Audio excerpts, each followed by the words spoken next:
we've had this nice discussion about open banking, SCA, and all this. I think it's good to wrap up to showing the ideas that the EU Commission especially pursues when looking at PSD3.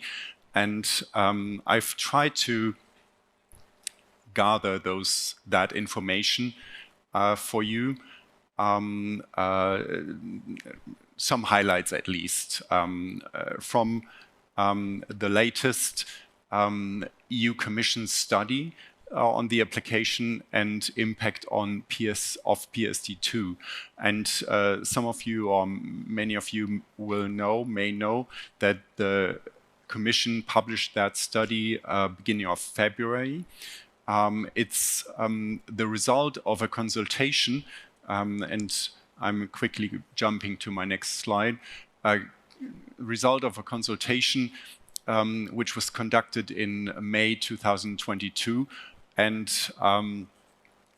where the Commission asked really a huge number of questions on how PSD2 impacted the market, what was the result on new market entrants, what was the effect of SCA, what was the effect of open banking, how successful was open banking, and so on and so forth. And very remarkably, you can see the second line here.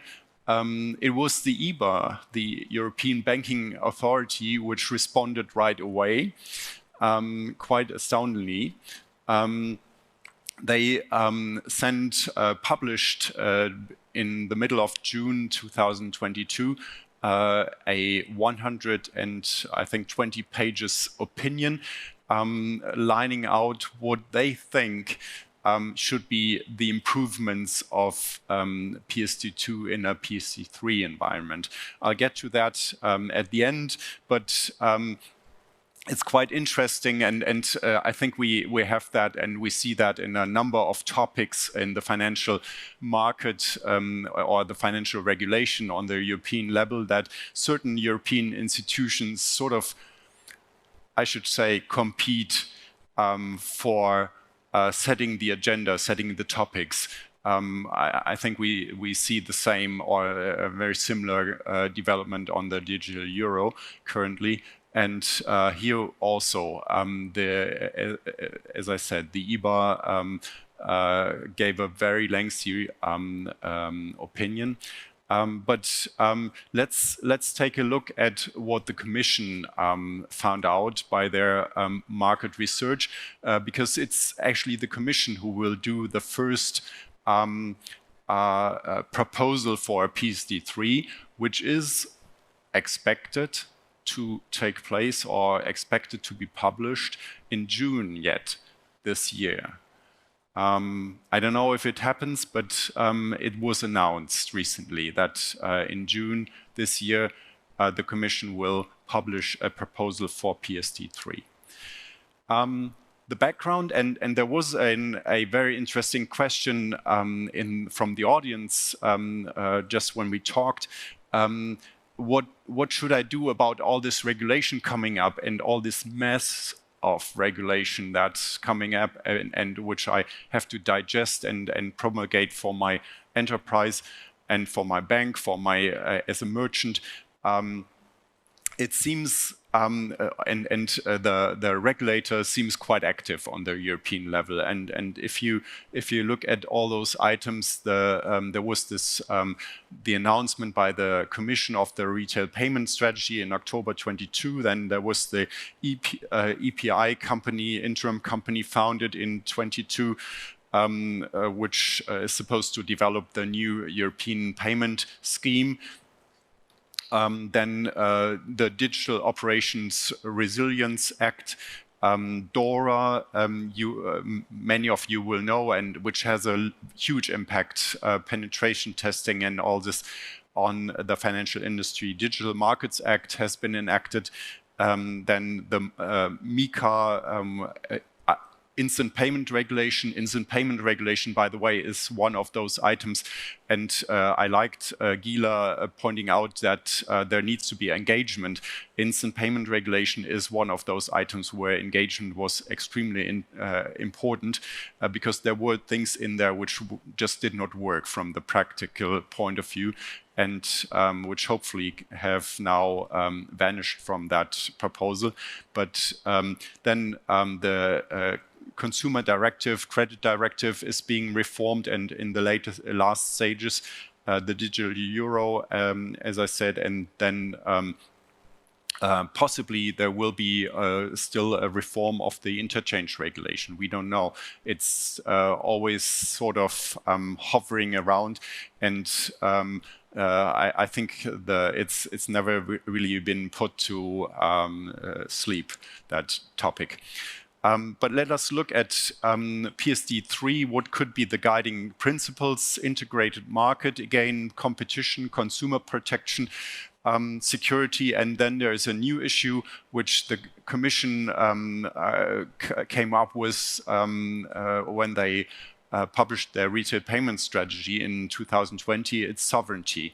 And some of that was learned by the US EU sort of battle around Iran sanctions, where the EU unsuccessfully tried to implement payment possibilities for European companies doing business with Iran after the US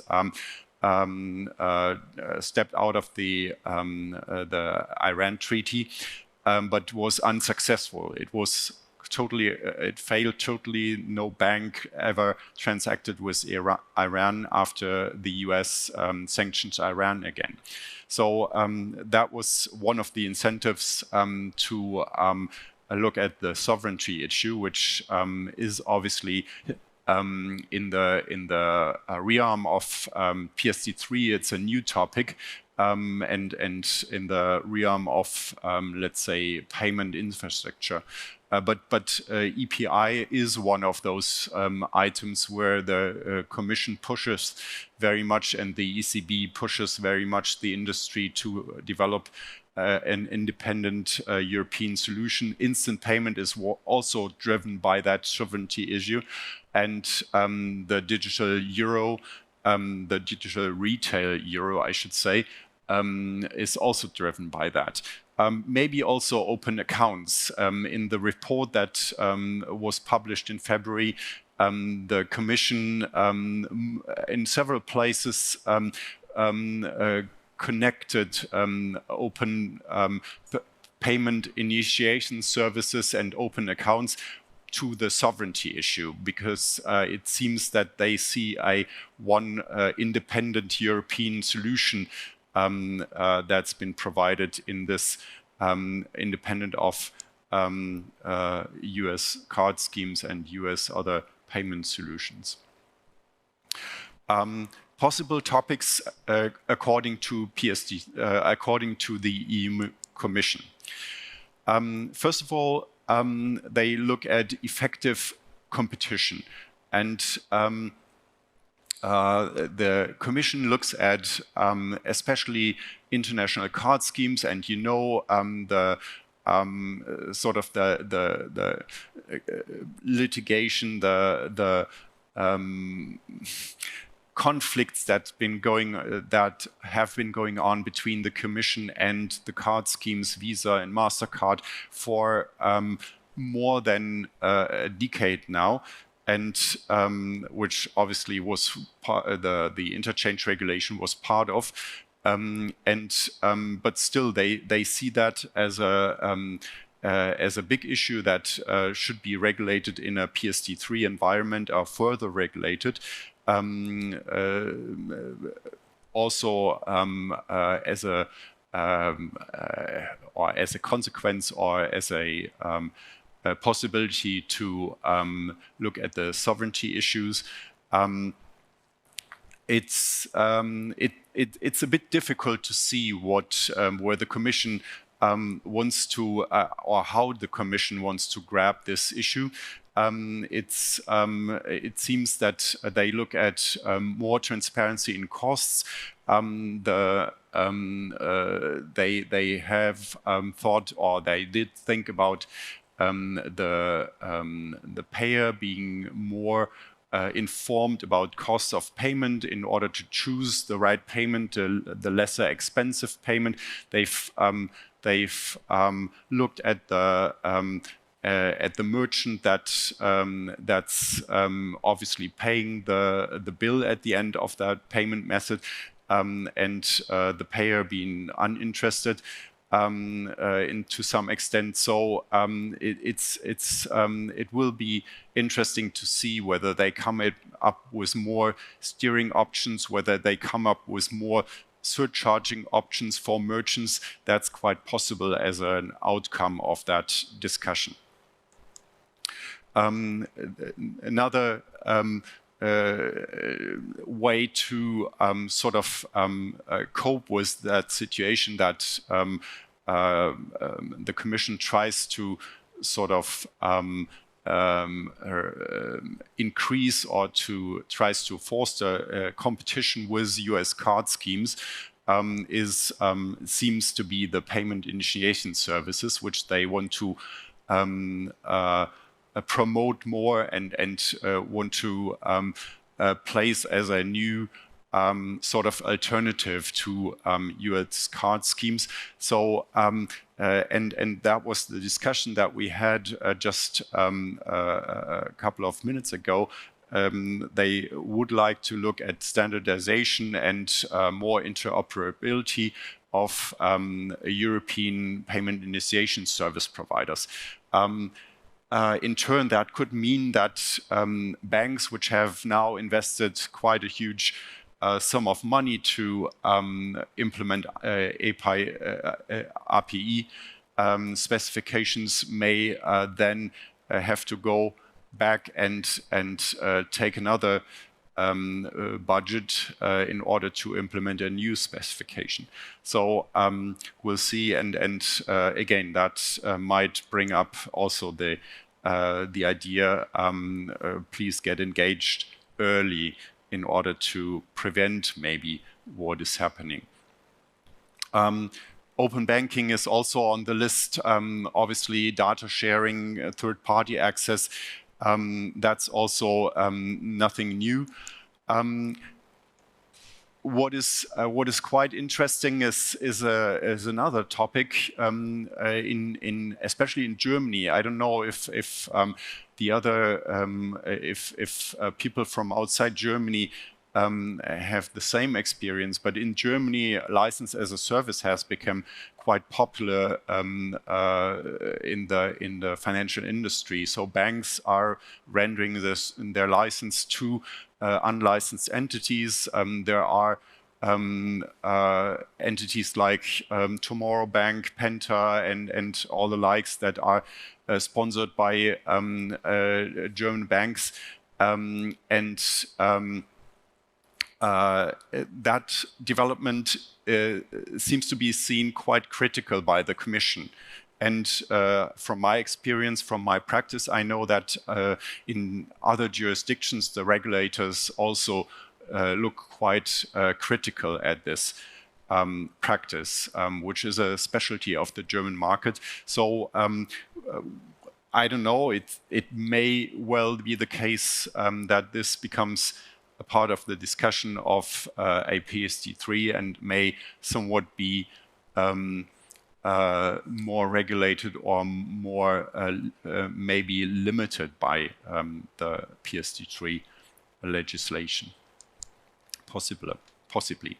Big techs are obviously one of the items that the Commission looks at, especially from a competition angle.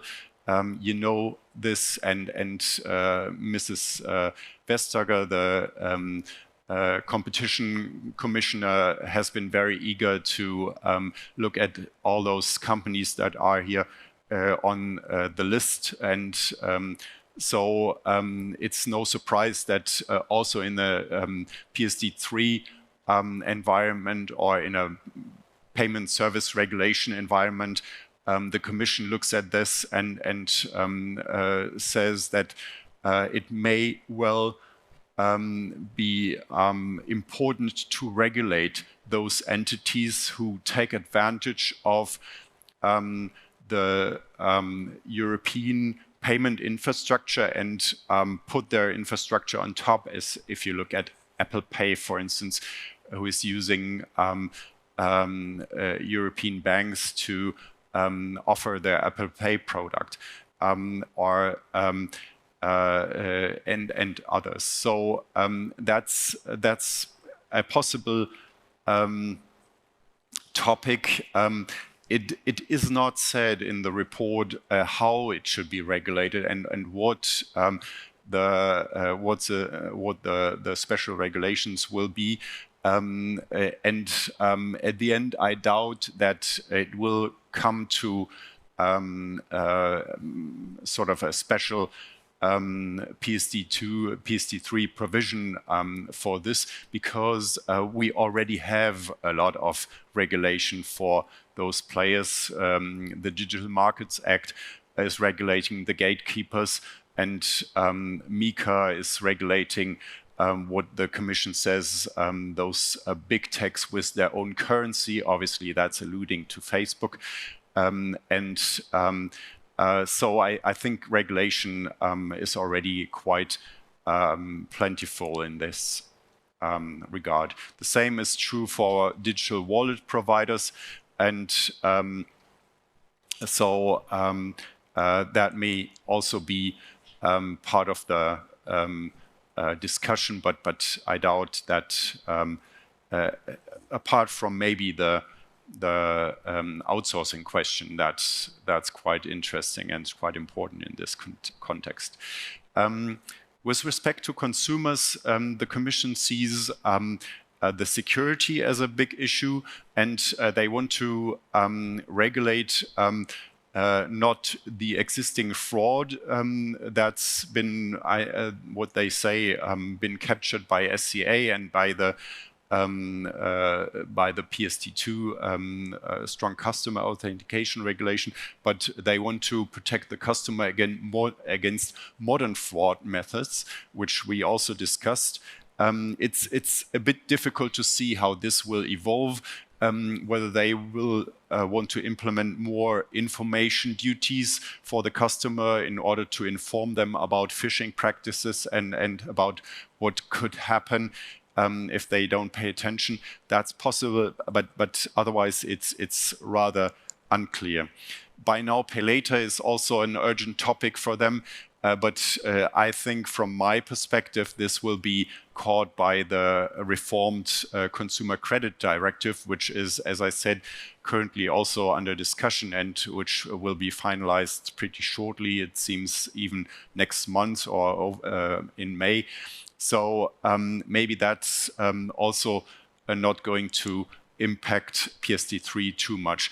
SCA is obviously a big topic, and I think we will see a lot of discussion on SCA if it comes to PSD3. The Commission lists a number of items that they caught from stakeholders in their in the responses that they got from to their consultation. It looks that transaction risk analysis should be clarified more.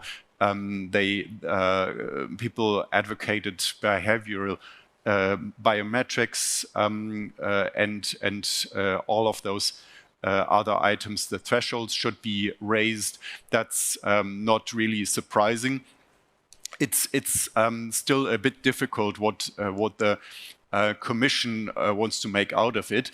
I've put up in this next slide the conclusions of the EBA in their report of June 2022, or in their opinion of June 2022, which I mentioned right at the beginning. EBA is very articulate about their view and their wishes. and their wish list. So it's direct debits should be included, motor transactions should be included in SCA, merchant-initiated transactions should be more specified, that's what they say. Delegated authentication should be more clarified, and I would be really strongly for that. Exemptions need to be looked at, and SCA for elderly and handicapped people, I think that's a big and very important topic. And obviously costs for SCA, and it seems that and in Germany it's been difficult for banks to actually charge the customer for this additional service, for the additional security service. So that may be part of the new upcoming regulation. The outlook, the Commission doesn't provide fully clear pictures of what they want to, or they say what they want to regulate, the topics that they want to address, but they don't provide insight yet what the particular regulation should look like.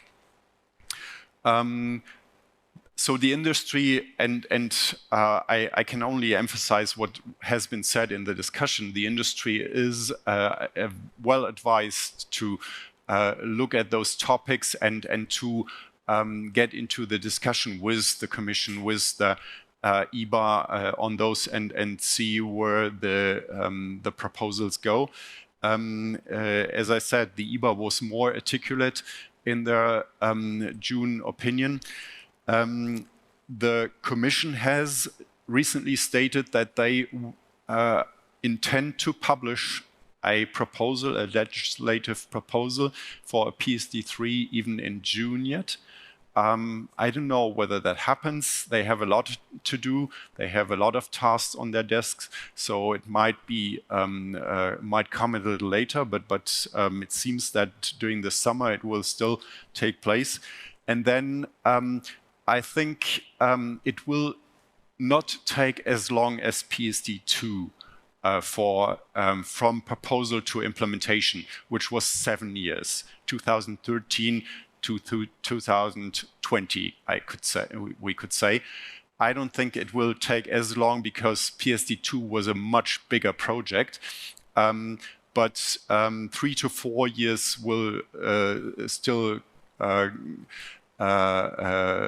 go down, and before that time period, I don't think we will see an implemented PSD3.